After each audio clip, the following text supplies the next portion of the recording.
Christmas is just around the corner, but before you tuck into your turkey and open your presents, we have one more gift of racing for you all this evening, and you can see it is wet, wet, wet. Good evening, folks, and welcome to the final installment of the TSRC PC GT3 Super Sprint here on the TSRC YouTube channel and the JB Broadcasting channel as well.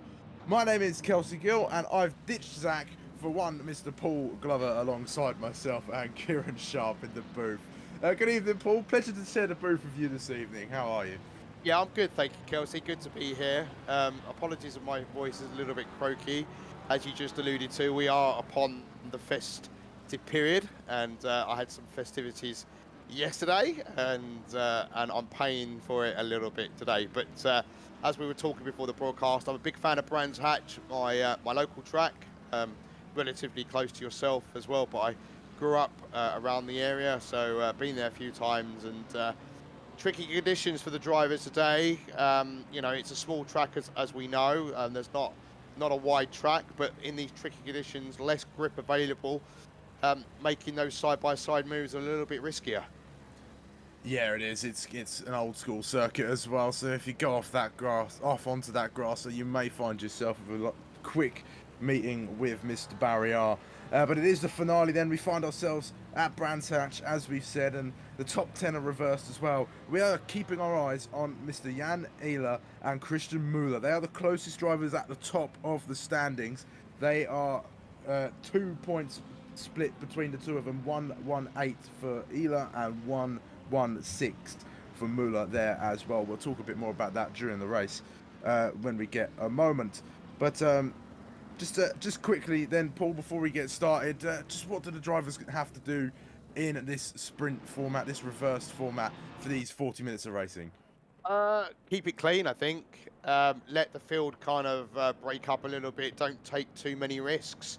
It is a short race, so it's a 40-minute race. So if you're going to have any catastrophe on lap 1, you haven't got a lot of time to really recover. So I think that's important, and only make the move if you feel like it's really on. Any half-arse attempts, I think, are just going to end up in catastrophe, especially Paddock Hill Bend. You know, when it's and that's the thing here, is the pit exit is can be a little bit challenging if you've got faster car already on the track.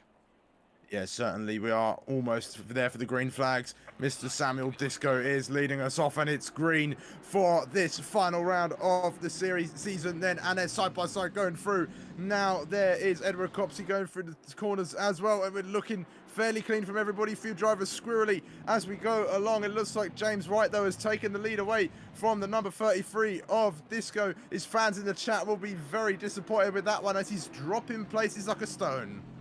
Yeah, we're just looking at Copsey here in the Ferrari. He's run wide there. Right at the start, I thought he was going to end up being a tractor, because it looked like he was going to take to the grass. As we're now looking at Jan struggling a little bit there. A little bit of contact between the Audi and the other Ferrari there, the 85, I think that might have been. And there's a Mercedes off at the back, and that's carnage, unfortunately. There's a number of cars that are sort of to the side of the other side of the track as well that are round. So that is most unfortunate. So Paolo there having not lap 1, and we've got a slow moving Ferrari by looks of it as well.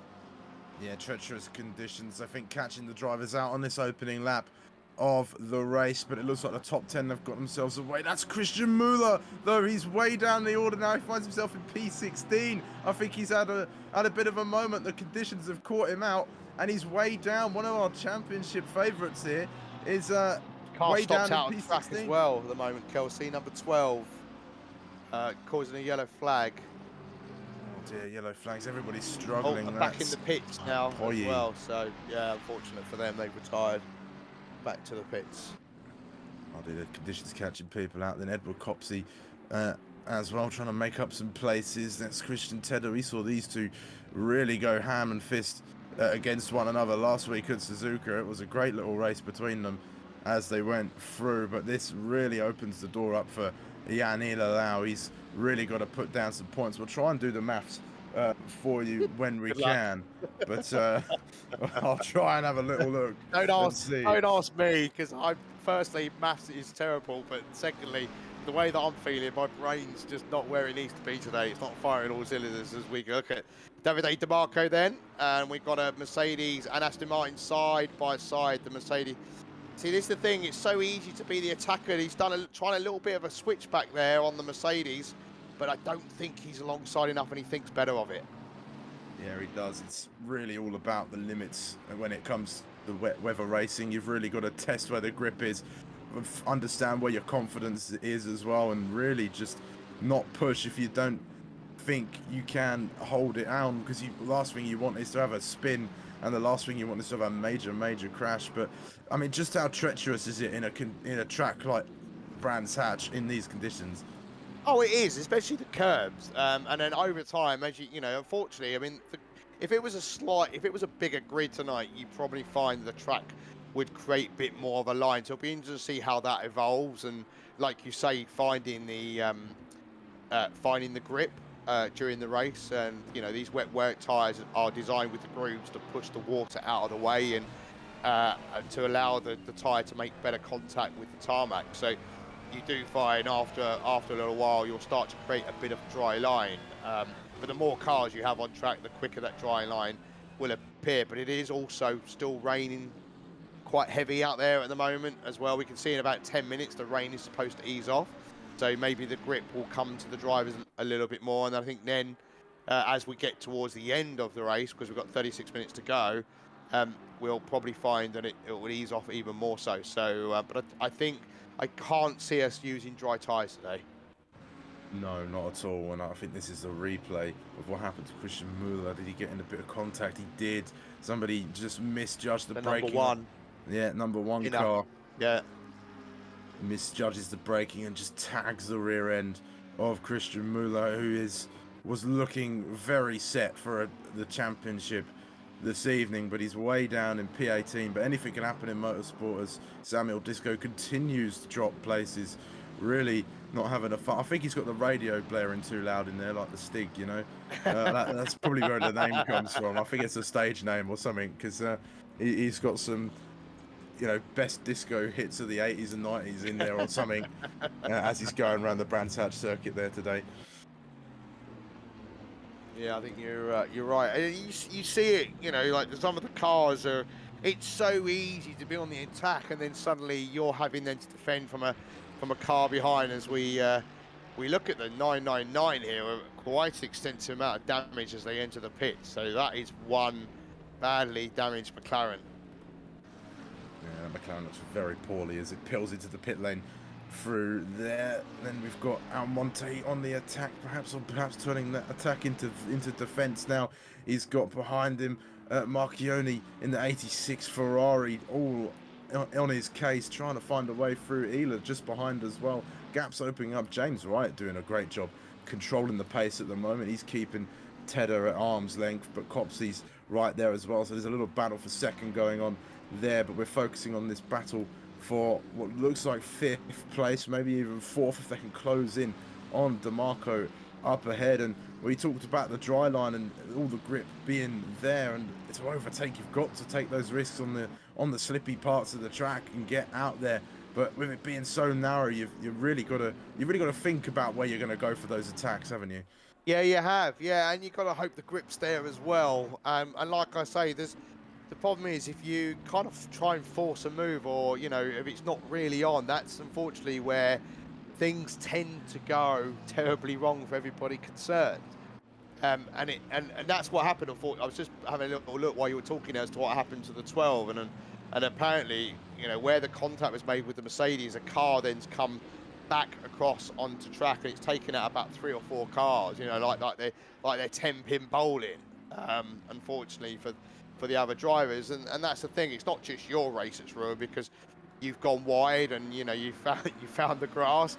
You've got ruined about 5 drivers evening tonight. So yeah, it is tricky. But these, like I was saying, I love these kind of conditions. I don't know. I just sort of come alive, and I know that it's not everybody's cup of tea, but give me wet races all day long.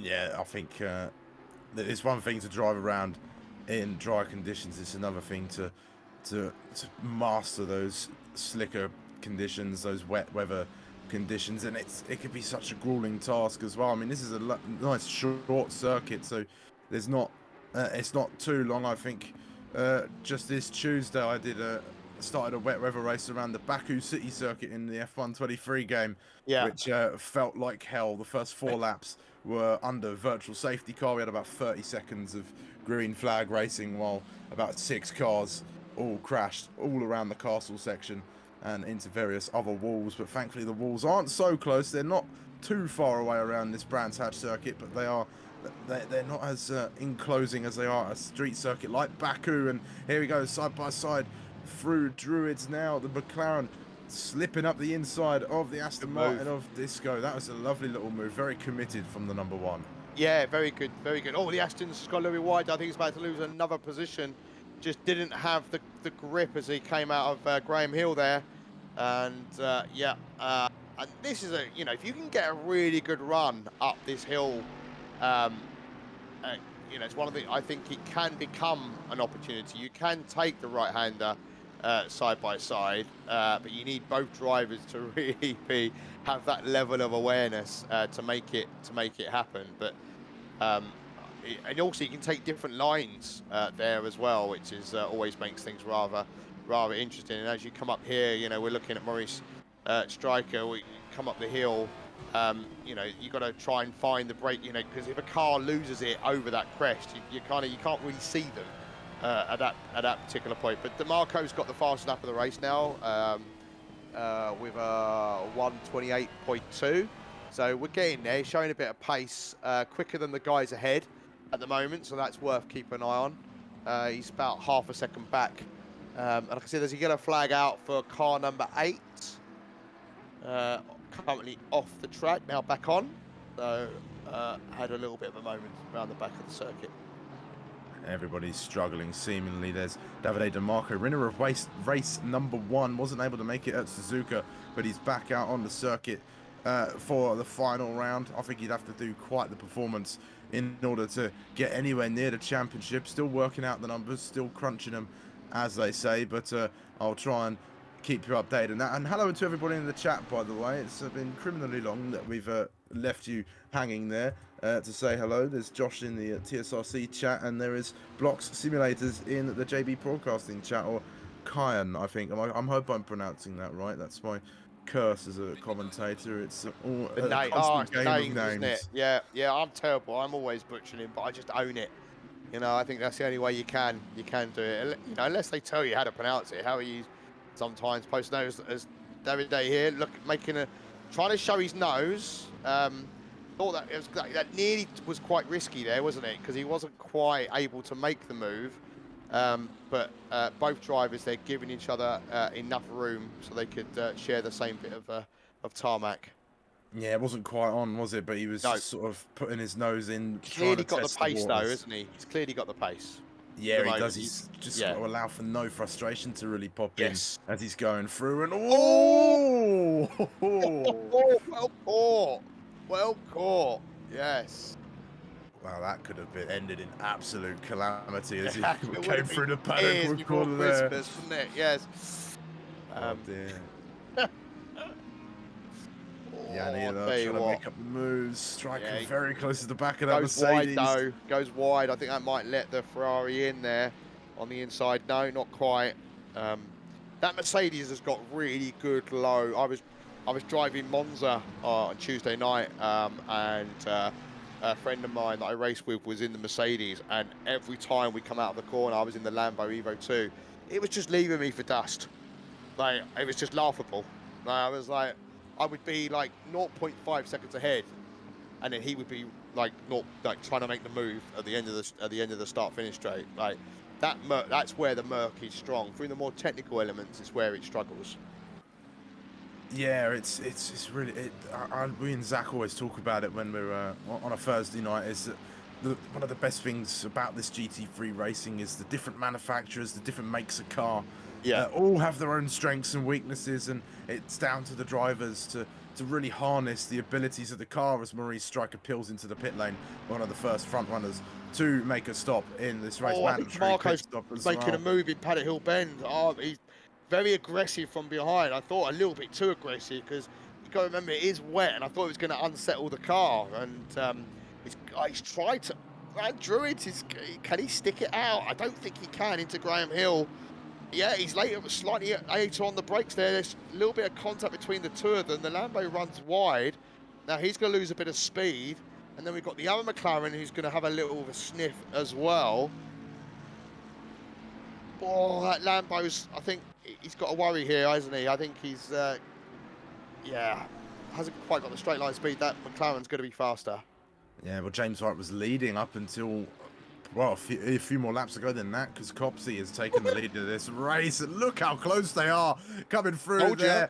Barely a piece of paper between them. Yeah, I told you, if you've got two drivers, you give it to... Oh, no, there's contact. They're both round, and there's with the cars behind as well. Not reacting. I'll be honest, I think they had a bit of time to try and slow down. We might be able to get a Oh, that was nearly another bit of contact as the Mercedes came back on. But yeah, that's gonna put Christian Müller, gonna make him smile a little bit, because that'll put him back amongst the battle. So there's more contact here between the Aston and the Lambo there. That was, I think, slowly moving. I think that caught the car out there, didn't it? Yeah, it did. Muller really picking up the pieces there. He's made up 2 places just to, in that couple of bits, and a few more places as well from further back after all of that carnage as well. But there's a few gaps that seem to open up though. But Jan Ehler still pushing along despite the damage there. You can see the bonnet like almost about to fly off. That can't help with the drag on the car there. Yeah, definitely. And that's the thing, is like, it takes you a few laps to realise, you know, are you on pace or are you not, to be able to pit. And when I got contact on lap 1 of the race I did on Tuesday, it wasn't until about lap 8 or 9 when I was catching. I got past a few cars, some of the slower drivers, and then when I got more to the mid pack, realised, yeah, I'm a sitting duck. I have to repair this car. So. So he'll be making that assessment while he's going around the next car. Oh, there's contact between the 97 and the 46, and the Lambo facing the wrong way manages to get going again. That's most unfortunate, isn't it, Kelsey? Yes, it is certainly. Lots of these conditions catching everybody out. I think it's just one of those tracks. I mean, it takes that little something extra to survive a wet race. I think it's all well and good being consistent and knowing the track, knowing the car and the dry conditions, but you've got to really practice those wet conditions at the moment. Still being new to wheel, of course, wet conditions are still scaring me that little bit, and still trying to understand it, especially when understanding controlling the throttle and brakes with my foot, with my feet. It's still not just fairly the one. new. You've got to use 2, haven't you? Yeah. Yeah, got to use the 2, otherwise you're kind of shooting yourself in the foot there. Although I feel like there are people that do that. I think, especially in like rally driving, I feel like they do that a lot. Perhaps. I don't know. Yeah. And also, you know, like, I mean, even if you're trail braking, you know, you're going to be using. Sorry, if you like, you're not trail braking. If you like blipping the throttle with the brake, and I don't know how people do it. I can't. You know, if they're changing the gears manually with a clutch, I just don't know how they do that. I just don't know about you, but I can't do that. I'm literally like, I'd rather just have it automatic and have some and have my gears on the wheel and just flick through sequential. So that'll do me. Look, he's really pushing Jan there, and he's just got to be careful he doesn't push too much and then ends up, because sometimes when you go on the grass, it kind of sort of pulls you away from the track, doesn't it, and towards the barriers, and it doesn't matter, despite what you do, you end up, and whilst, you know, he's still running, he's down in what, P6 at the moment, he's still on for a good haul of points, and there's still 23 minutes to go. We've got the pit window, we've got 13 minutes of that remaining, so he can still gain some places. So just got to just sort of not take too many risks. He's already paid the price of going side by side with one car, so you know, 6 isn't terrible. Yeah, exactly. And 5th now as well, with more cars going into the pits, of course. Yeah, and I think strategy might be fairly important. I mean, do you keep on the same tyres in these conditions? Do you go for a new set and they will last? They will. And that's the thing. Again, it's kind of like, to your point, if you practice these things, you work out, like, okay, that's how long I'm stationary in the pits for when I take tyres on. And then versus how much time you gain, it's all down to. That's why, you know, the big teams in real racing have people that work out the strategy for you. You know, putting on new tyres will gain you this amount of time per lap for approximately 10, 15 laps or whatever. And they'll be able to make those calls for you. So. Yeah, I think the drivers had a lot of ample time as well. It wasn't too long ago that Assetto Corsa Competizione had a big update to the physics engine, and there was a lot of big changes to go through, and we had that a few months ago. It was, I think, somewhere between in the summer of this year that we had that big update, and there's a few new cars added as well to the sim, and we're well past that now, but it seemed that taking the tyres was worth the option, but it depends on the circuit, I think. I mean, a short track like this, an undercut isn't always as powerful as you might think, especially with just the nature of a circuit like Brands Hatch. Yeah, and also I think the risk, if you pit too early, you're then amongst the rest of the pack, so you probably lose time. So actually stringing it out as long as you can around Brands and hoping the rest of the cars behind you pit, and we can see all up into P11 currently have well, except for the 2 cars at the back in P20, 21 have cleared their mandatory pit stop. So you probably want a few more cars to clear before you think about think about coming in. But I think the battle for P1 and P2 for P1 is quite interesting, because I thought that DeMarco was catching, but that gap seems to have just opened up a little bit as Copsey has set the fast lap of the race last time round. Yeah, so I've been taking a little look over the standings, over the points as well. Just looking at Jan Ehler, because he is leading. So I was using Tedder and Copsey as what I was comparing Jan's position to, and even if either of those drivers won the race, they would still not have enough points. They'd be on 167 if Tedder was to win. Copsey would have been 163 points. Jan Ehler in his current position, I did do this when he was in P6. It would be 169, but I believe he'd be on 171. As there's a 2-point gap between P6 and 5, if I'm not mistaken. Yes, 41 to 43. 51 to 53, I should say. So Jan Ehler looking really good. I think Muller, he'll be happy that he's been able to make up Race leaders places as he makes another one. Race leader in. So it's still game on between Muller and Ehler, I think, until the end. Yeah. But for the, it's an interesting story for the race lead as well. So DeMarco's decided to keep going, keep pushing. He's last lap he did a 1:28.6, but Pietro behind did a 1:28.2. So he's showing quite a bit of pace at the moment as well. But he's 6.5 seconds back off the leader. So, but he again could come into play, and I'm expecting as the rain starts to ease off a little bit more, with those times will come down ever so slightly. Yes, I'd imagine they would, and I think what we need to try and do is let's paint a picture as Christian Müller makes another little nice overtake on that BMW there. He's really chomping at the bit, is the number 30 in that Audi. But put yourself in Christian Müller's shoes then. You've had your incident on lap 1, you're way down the order, and you've got it all to do.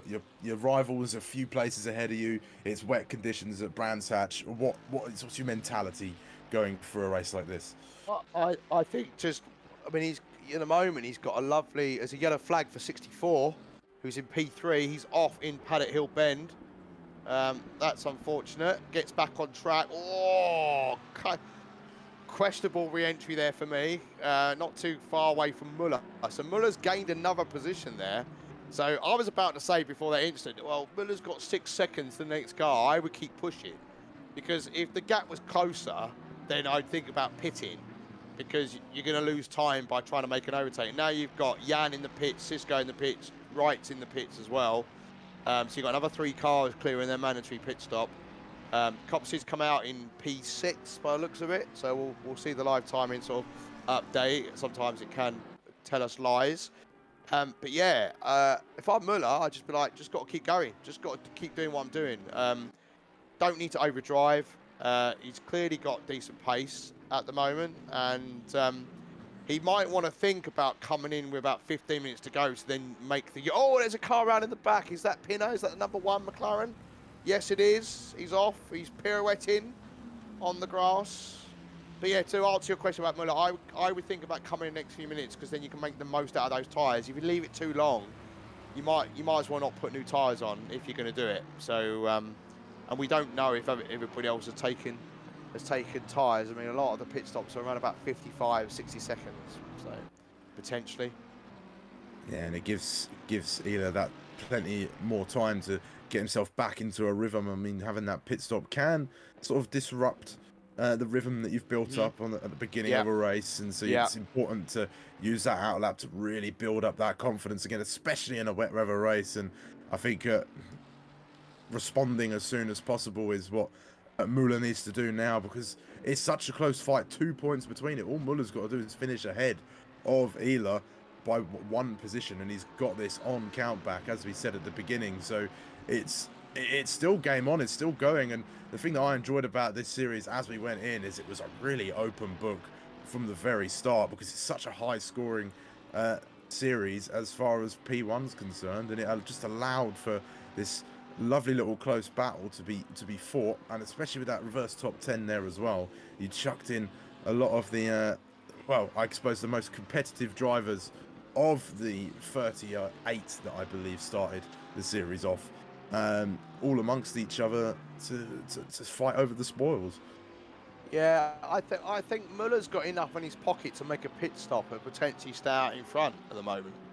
So he's currently 16 seconds back from the race lead, and Jan Eller is around about 70 seconds back. So here he comes, Muller into the pits. So I'm keeping an eye on that for us. Let's keep it. So Jan did, his pit stop was 52.9 seconds in total. He was stationary for 32 seconds on the dot. So you know, yeah, Muller's got to make sure that his pit stop is just as good or even better. And here we go. We're looking at Jan Eller then. I'm a big fan of that livery actually on this on that Merc. I've got to say I do like that. Yeah, it does look very nice, doesn't it? Doesn't it? Yeah. I like, you know, the fact that it's got diagonal kind of colour pattern to it, the blue and white, and a little bit of red in there as well. So Muller is still stationary in the pit. So he's just dropped. So here we go. He's moving. This is going to be tight.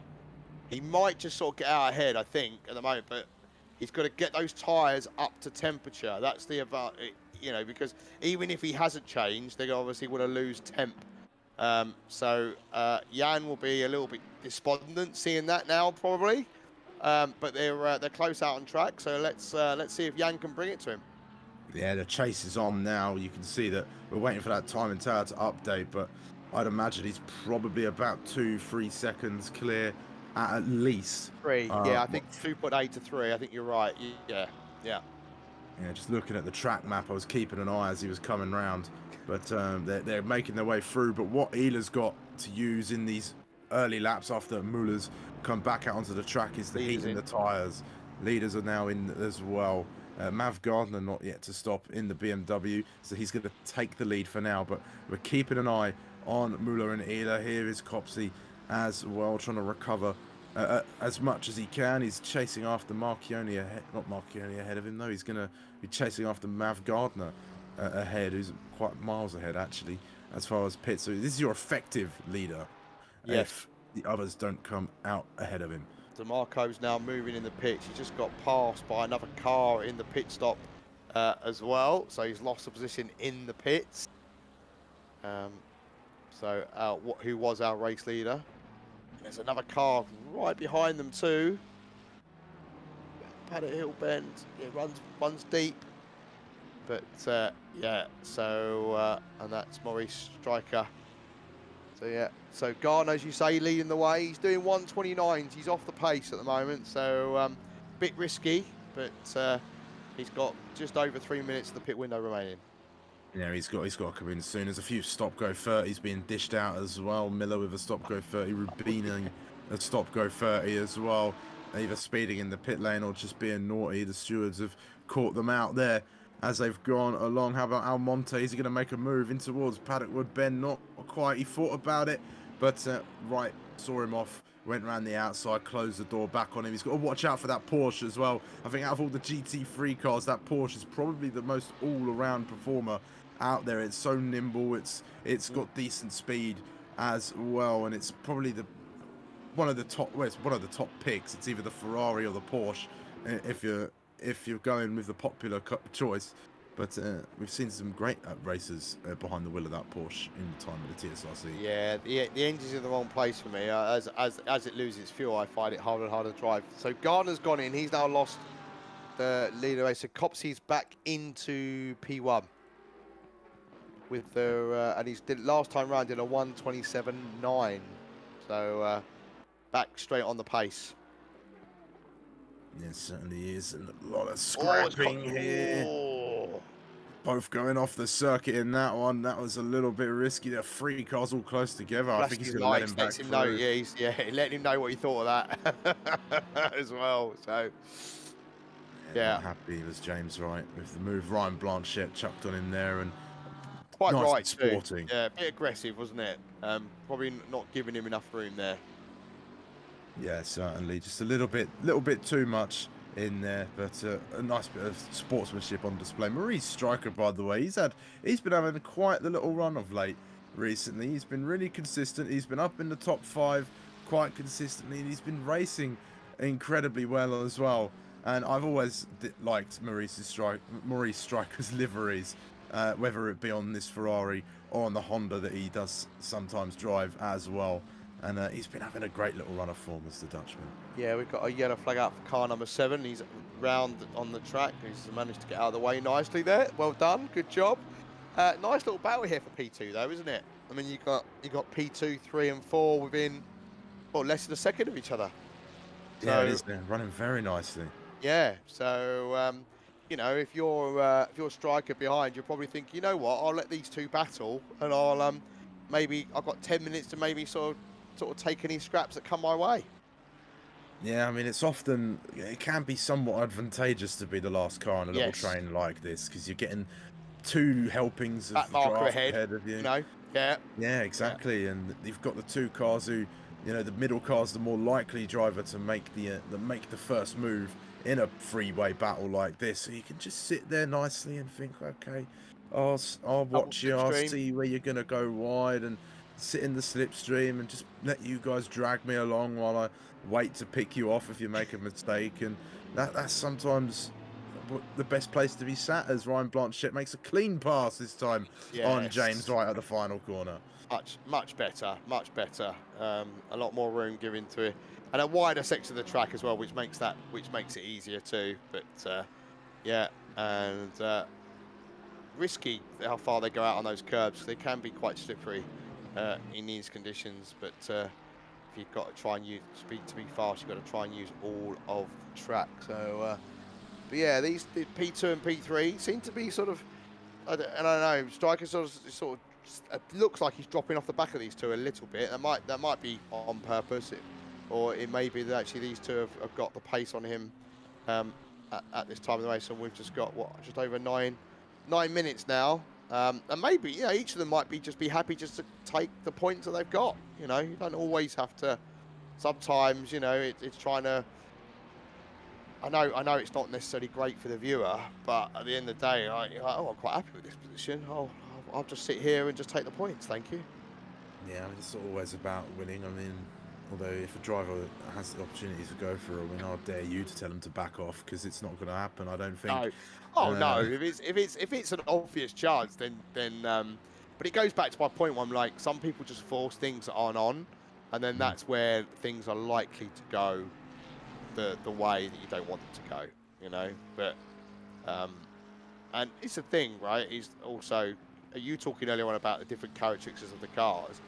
Some cars will be faster in Sector 1 and versus Sector 2, Sector 3, and unfortunately, if you're faster in Sector 3, it's probably one of the trickier places to actually overtake around here, is in that final sector. And that tends to be one of my strongest sectors, unfortunately for me. So when I get stuck behind a car, I can't get past in Sector 1, Sector 2.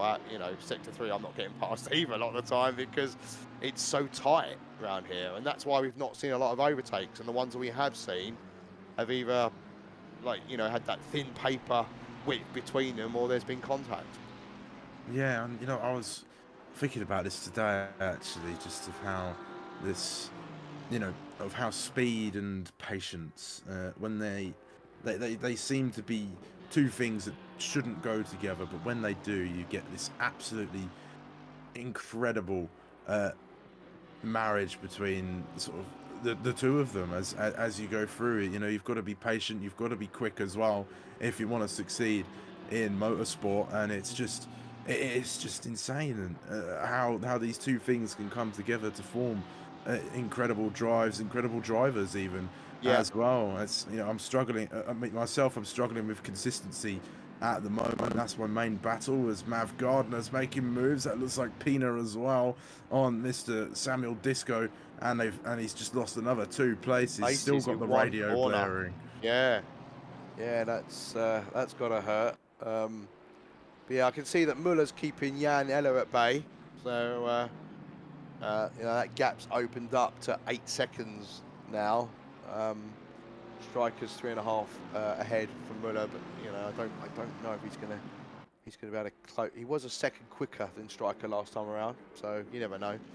We might get a battle for the final lap of the race.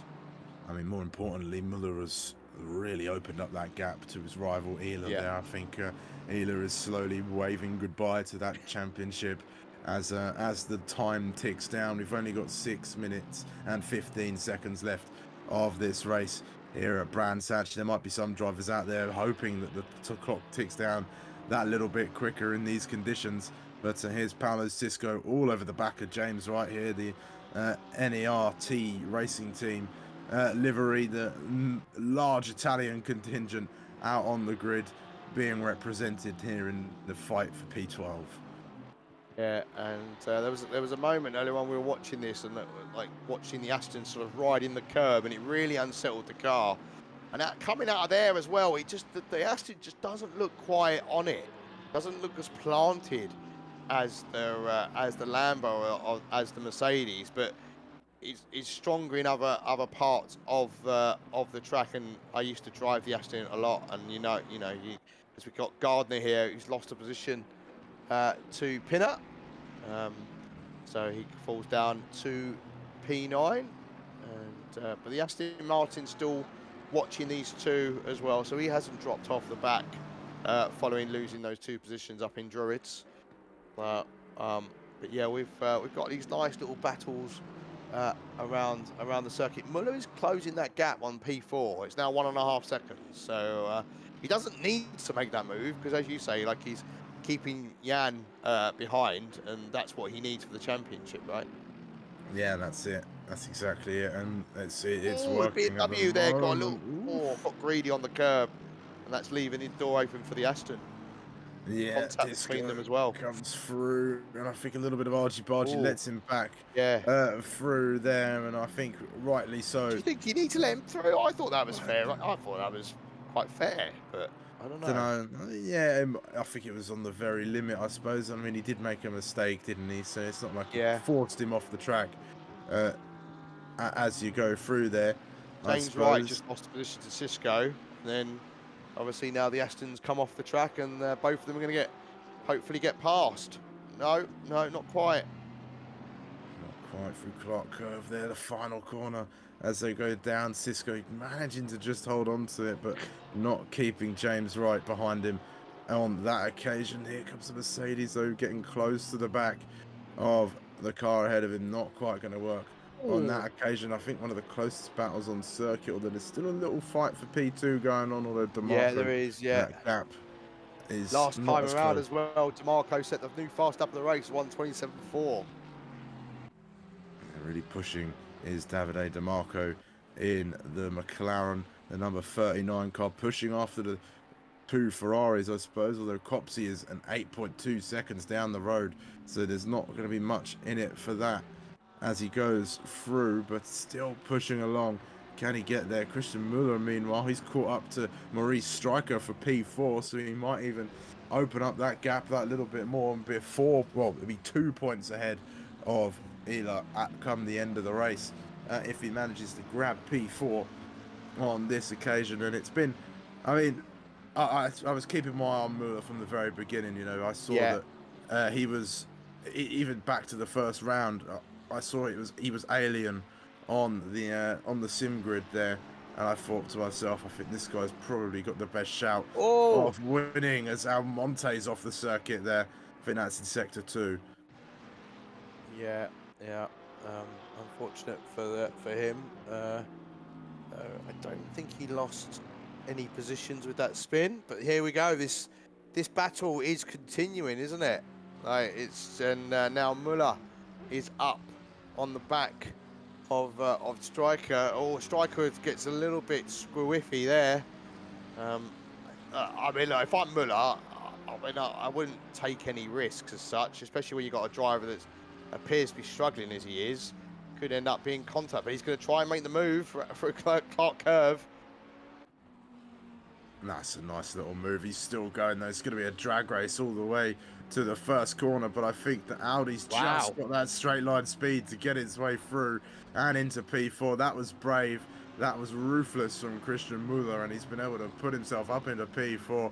A champion's drive in these wet conditions after that spin. Yeah, brilliant comeback, and you know, this is the kind of drive that wins you championships. And to your point, you know, like you don't necessarily have to win the race either. It's all about sort of keeping your competition, your closest competition at bay. So yeah, made that easy. I mean, part of me wonders whether he was let past there, you know, as they came to Paddock Hill Bend.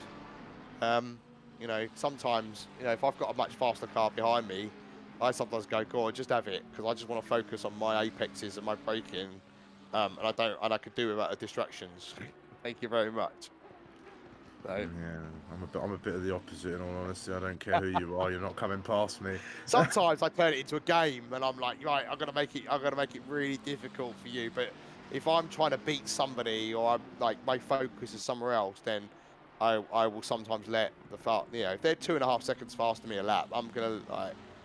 I just rather sometimes just let them pass. Depends on what I'm focusing on at that particular time. Yeah, well, I think we're about to start our final lap. Our race leader, Edward Copsey, coming across the line for one more tour of this Brands Hatch circuit. And it's been a great little race to watch. We've had some lovely little battles up and down. And looks like, did Copsey back off? Has he let these two catch up to him? Are the two ACC Did Italia a cars ready to 130 finish last in time round. He formation? might have had a moment somewhere. Perhaps. Yeah, it was a couple of seconds slower. Or maybe he's just trying to, you know, that's his teammate behind. Maybe he's thinking, oh, it'd be nice to do like a, you know, side-by-side finish. I don't know. Maybe they're planning something. Be a big facepalm if Davide DeMarco flew past the two of them as the race ended, but I don't think they've got enough track for that as we're going Copsy's in through. P2, isn't he? So Yeah, oh yes, so he is, yeah. what happened there? Has he let him past? Oh, we'll have to go and investigate as to how that came about. We kind of missed that, didn't we? Yeah, we did. I don't know. It just sort of happened. Yeah, yeah. I'll go and investigate and see what I can work out. I think he just lets him pass, you know. Oh, here we go around the final corner now. Marchione, after some form of confusion, he's going to come across the line. He's going to take the checkered flag, winning the final race of this short little season before we go into Christmas. But the man of the moment, P4, it's Christian Müller, who is going to win the TSRC GT3 Super Sprint Series. And what a series it has been. The 3 cars ahead of him finishing in a nice little formation there as they go through, as the champion does a little bit of weaving as well. And he's driven an incredible race, hasn't he? He went down to P19 at the start and he just didn't stop after that. He was fully focused, lasered in onto the circuit, and he did everything right to get himself into P4 and into the top spot for this championship. Yeah, he did. I'm just watching the replay back, and Copsey had a bit of a moment going out of Graham Hill Bend and seemed to ease off, and then he kind of kept blipping the throttle as if he was letting his teammate pass. So that's how it looks. Look what it looks like, and but yeah, as you say, great little battles up and down the race today. Tricky conditions for the drivers. We saw little bits of contacts. We saw a big spin on lap 1 from the Merc, and then caught, I think, a McLaren, who then unfortunately caught a number of cars. But you know, they repaired and got going again, which is really good to see. So, and we also saw some absolutely great side-by-side racing as well, and you can only really sort of get a bit of thin paper between them. Yeah, it was some great racing in these conditions. Marchione, then your winner of this final round of the series. And then there's Edward Copsey lining up in P2 with DeMarco finishing off the podium. Christian Müller is crowned your super sprint champion, with Maurice Stryker rounding off the top 5. Commiserations for Jan Ehler, but he drove an incredible season, ends up P2 in the championship, P6 in this race. Then there's Ukazic in P7, Pina in P8, Gardner and Disco round off the top 10. Let's go to the Disco fans out there. Then there's Blanchett, Wright, Cisco, Almonte, Kayala, Giardi, Rubini, Miller, Miglioli, Tedder, Poggi, and Pryor Prosici in position number 23 as we wait to go down to the rest of the cars. Or is that everybody this evening? I think it might be in the BMW. I think I might be everybody. Yeah. Yes. Yeah. Indeed. Used to there being at least a couple more at the end, but it's nice to know that I got them all in one go. But a lovely little evening of racing there, Paul. It was great to watch. Yeah, absolutely fantastic stuff, and a great final round. And I'm sure everybody can't wait for the following season to begin. Yeah, Kieran saying in the chat, the track is wet from the tears of the TSRCs who didn't Oh, commentate you the can see final Sweeney's round. in chat now. He's Yeah, already doing this self-promoting stuff. You know, vote for me, blah blah blah blah. Like he's doing it everywhere. It's like spam. yeah, Can't stop the man. He's unbelievable. He's relentless. I know. It's Sorry that you have to work with him. it's all right, you know. Got to make sure he doesn't get too out of control. You know, that's why they sent me in, I think. But it's Yeah, nice yeah. to see you pop Apparently, in the for the rain end. is the tears as well of all the drivers because he's not here apparently. So Yeah, apparently. I mean, yeah, Jack Southwold will be happy he's not here because he's not been bullied this evening. But that's it.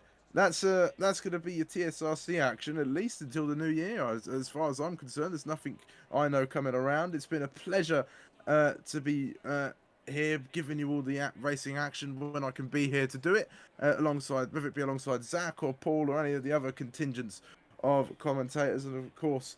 It's been a pleasure working with Mr. Kieran Sharp, but I will stop rambling on and I'll wrap things up. But from myself and everybody in the comms box, I wish you a very good evening, a very happy Christmas, and a happy New Year as well. We shall see you very, very soon. Good night. cheerio.